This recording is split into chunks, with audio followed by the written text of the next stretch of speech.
So hey there, this is Jagjot from tech mastered और मैं स्वागत करता हूँ आप सभी का DDT के एपिसोड नंबर 4 में। तो आज की पहली न्यूज़ आ रही है ओप्पो की तरफ से। ओप्पो की जो फाइंड X3 सीरीज़ है वो चाइना में हमको जल्दी देखने को मिलने वाली है, और फाइंड X3 सीरीज़ यानी फाइंड X3 लाइट, X3 और X3 प्रो तीनों के ही मतलब फ्रंट साइड से HD रेंडर्स लीक कर दिए हैं EV लीक्स ने। और अब मैं आपको स्क्रीन में इसके रेंडर्स दिखा रहा हूँ। और जो X3 लाइट है वो उसमें फ्लैट स्क्रीन है, और X3 प्रो जो है उसमें हमको कर्व्ड स्क्रीन देखने को मिल रही है। तो अब न्यूज़ नंबर 2 हमारी आ रही है Xiaomi सब ब्रांड रेडमी की तरफ से। और रेडमी की तरफ से जो नोट 10 सीरीज़ है वो अब लगता है यार जल्दी लॉन्च हो जाएगी। अब उसने NBTC सर्टिफिकेशन भी क्लियर कर दी है। और जो उसका मॉडल नंबर आया निकल के आया वो है M2101K7AG। और सिमिलर मॉडल नंबर के साथ एक पोको का डिवाइस भी NBTC पे सर्टिफाई हुआ है। मैं उसको कोशिश कर रहा हूँ, अगर मेरे को मिल जाता है तो मैं इसको अगली DDT में इंक्लूड कर दूंगा। तो हो सकता है कि यार पोको का कोई डिवाइस रिब्रांड होकर रेडमी नोट 10 सीरीज़ में आया, या नोट 10 सीरीज़ का कोई डिवाइस पोको का कोई X सीरीज़ में आए। तो अगली न्यूज़ आ रही है रेडमी की तरफ से, और जो उनके प्रोडक्ट हेड मैनेजर हैं ल्यू विबिंग, उन्होंने आज वीवो पे पोस्ट किया है फिर से कि there are several other products release with hashtag K40 this time, guess what to expect. तो अब यार रेडमी बुक्स और ये सब तो आपको पता ही आ ही रहा है, और गेमिंग फ़ोन का भी चांसेस बन रहे हैं कि अभी लॉन्च हो जाए, और भी हो सकता है और उनके LOT बहुत सारे प्रोडक्ट्स आने की देखते हैं। तो अब अगली न्यूज़ आ रही है रियलमी की ओर से, और रियलमी की वॉच 2 जो है अब वो इंडोनेशियन टेलीकॉम सर्टिफिकेशन पे आ गई है। मुकुल शर्मा ने इसको स्पॉट किया है। और देखते हैं यार ये कब तक लॉन्च होती है, और इंडिया में इसके आने के चांसेस ज़्यादा हैं क्योंकि इसकी जो एक बैटरी है उसका मेरे ख्याल से मॉडल नंबर है RL318। ये भी BIS सर्टिफिकेशन पे सर्टिफाई हो गई है। तो लेट्स सी अब ये कब तक लॉन्च हो पाती है इंडिया में।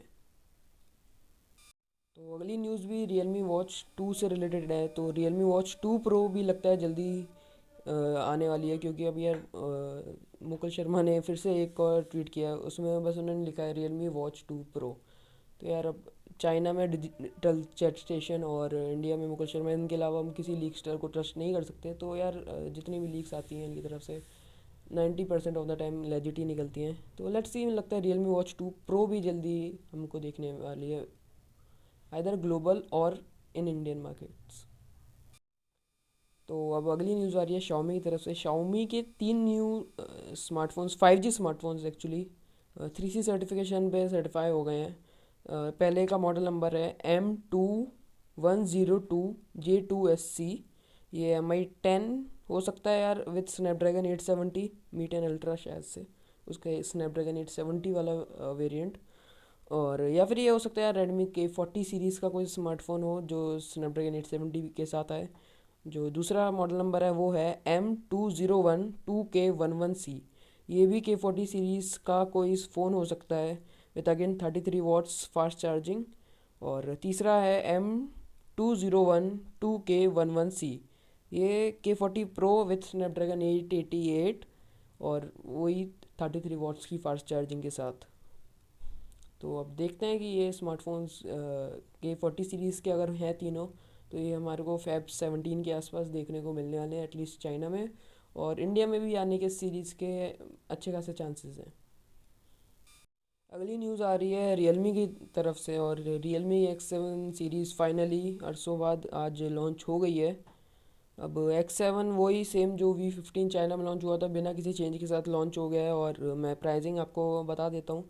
तो X7 की जो प्राइसिंग है 6 GB रैम और 128 GB वेरिएंट की है, 19,999 रुपीज़। 8 GB रैम वाले वेरिएंट की है 21,999 रुपीज़। और X7 प्रो की प्राइसिंग है 8 GB रैम 128 GB के साथ 29,999 रुपीज़। तो यार X7 की प्राइसिंग तो मेरे को फिर भी ठीक लगी, लेकिन X7 प्रो तो है। अगली न्यूज़ अब आ रही है रेडमी की तरफ से। रेडमी K40 का जो, या फिर के गेमिंग जो एक्सपेक्टेड स्पेक्स आई हैं गेमिंग फ़ोन की उनके रेडमी वालों के। तो एक वीवो यूज़र ने कुछ सजेशन दिया होगा रेडमी को। तो वहाँ पे उन्होंने मेरे ख्याल से लू वेबिंग ने या फिर किसी ने उसको क्वाड ट्वीट जो भी इस टाइप से होता है वहाँ पे वीवो पे, उन्होंने वो करके कहा कि यार I accept your suggestion any more question mark करके उन्होंने जो सजेशन है मैं वो आपको बता रहा हूँ। Large area for of hot plate for heat distribution. अब यार ये चाइना वाइना में कुछ होता है, डिस्ट्रीब्यूशन क्या होता है, मतलब डिस्ट्रीब्यूशन ही होगा। तो stereo speaker, best vibration motor, 1.5 metre charging cable, Snapdragon 888, UFS 3.1 storage, LPDDR5 RAM और 120 हर्ट्ज एमोलेड। तो ये स्पेक्स तो लगभग आप समझ के चलो कि इसके आसपास की कोई स्पेक्स तो हमको देखने को मिलने वाली है रेडमी के गेमिंग फ़ोन में। तो अगली न्यूज़ आ रही है हमारे league star digital chat station की तरफ से। अब अपकमिंग शाओमी स्मार्टफोन, उन्होंने लिखा है K11 HAYDN विथ स्नैपड्रैगन 888। और इस वाले के पर्टिकुलर जो स्मार्टफोन है इसके इंडिया में आने के चांसेस ज़्यादा हैं। और मैं चांसेस क्या है, आप 99% मान के चलो ये फ़ोन तो इंडिया में आना ही आना है। ये K40 सीरीज़ का भी हो सकता है या फिर कोई और भी हो सकता है, इसका भी कोई कंफर्मेशन नहीं है। और फिर उन्होंने लिखा K11 ALIOTH, ये है स्नैपड्रैगन 865 पे बेस्ड। इसके भी कोई कंफर्मेशन अभी तक नहीं है इंडिया की। K1 स्टार स्नैपड्रैगन 888 के साथ, अब इसका भी कुछ नहीं है। और K1A Mars Snapdragon 888, K10 ARES MediaTek Dimensity 1100। तो ये जो 1000 प्लस डायमेंसिटी प्रोसेसर है और जो 1200 डायमेंसिटी का प्रोसेसर है उसके बीच का एक प्रोसेसर है मीडियाटेक डायमेंसिटी 1100, तो उसके ऊपर बेस्ड होगा ये। और K10A चौपिन MT689 मीडियाटेक का कोई एक प्रोसेसर है जिसका अभी तक रिवील नहीं हुआ, तो उसका नाम भी अभी गैस कर पाना मुश्किल है। तो वीडियो करते हैं ख़त्म आईकू के साथ। और उससे पहले मैं आपको बता दूं, अगर आपने अभी तक मेरे चैनल को सब्सक्राइब नहीं किया है तो उसको सब्सक्राइब कर दीजिए और बेल आइकन को भी दबा के ऑल पे कर दीजिए, जिससे हम जो भी वीडियो अपलोड करें उसकी नोटिफिकेशन आपको टाइम टू टाइम अपने डिवाइसेस पे मिलती रहे। और अब वीडियो करते हैं ख़त्म आईकू के साथ। तो आईकू का एक स्मार्टफोन जल्दी स्नैपड्रैगन 870 के साथ आने वाला है। वो ऑब्वियसली एक गेमिंग स्मार्टफोन होगा क्योंकि ये जो सब ब्रांड है वीवो की वो गेमिंग सेंट्रिक है। और डिजिटल चैट स्टेशन ने लीक करके बताया कि जल्दी ही लॉन्च होने वाला है एटलीस्ट चाइना में। और इंडिया का भी कुछ सेंस नहीं बन रहा। आईकू अभी थोड़ा एक्टिव तो हुआ है ट्विटर वगैरह पे भी।